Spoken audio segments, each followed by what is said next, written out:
Zay ny amin'ny fa ireo tetikasa roa lehibe izay tohanan'ny banky iraisam-pirenena mifandraika amin'ny sehatry ny fambolena sy ny fiompiana no nompanan'ny resaka teo amin'ny solotenan'ny banky iraisam-pirenena eto Madagasikara sy ny minisitry ny fambolena zany no maraina teo mazava ho azy nisy ny fiaonana teo amin'ny rotonta.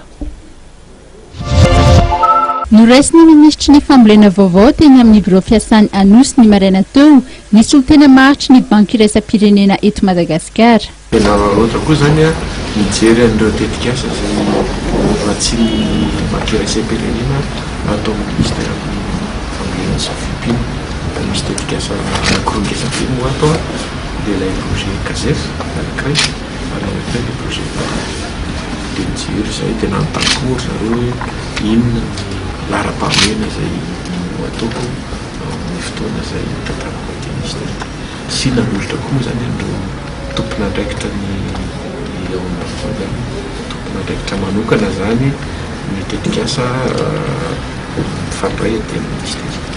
Raha ny fanamariana izay noety ny solotenan'ny banky iraisam-pirenena dia efa eo am-panatanterahana azy ny tetikasa CASEF na ny projet de croissance agricole et de sécurisation foncière sy ny tetikasa PADAP na ny projet agriculture par approche paysage.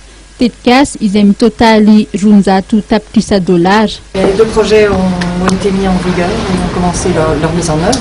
Ça représente un financement total de près de $200 millions. Et je pense qu'on était surtout très heureux de rencontrer le ministre aujourd'hui, de confirmer les objectifs qu'il a pour le ministère. Le premier objectif étant de renforcer l'entreprise, la ferme familiale, je dirais, que ce soit au niveau de leur productivité rizicole ou de leur productivité en petit élevage.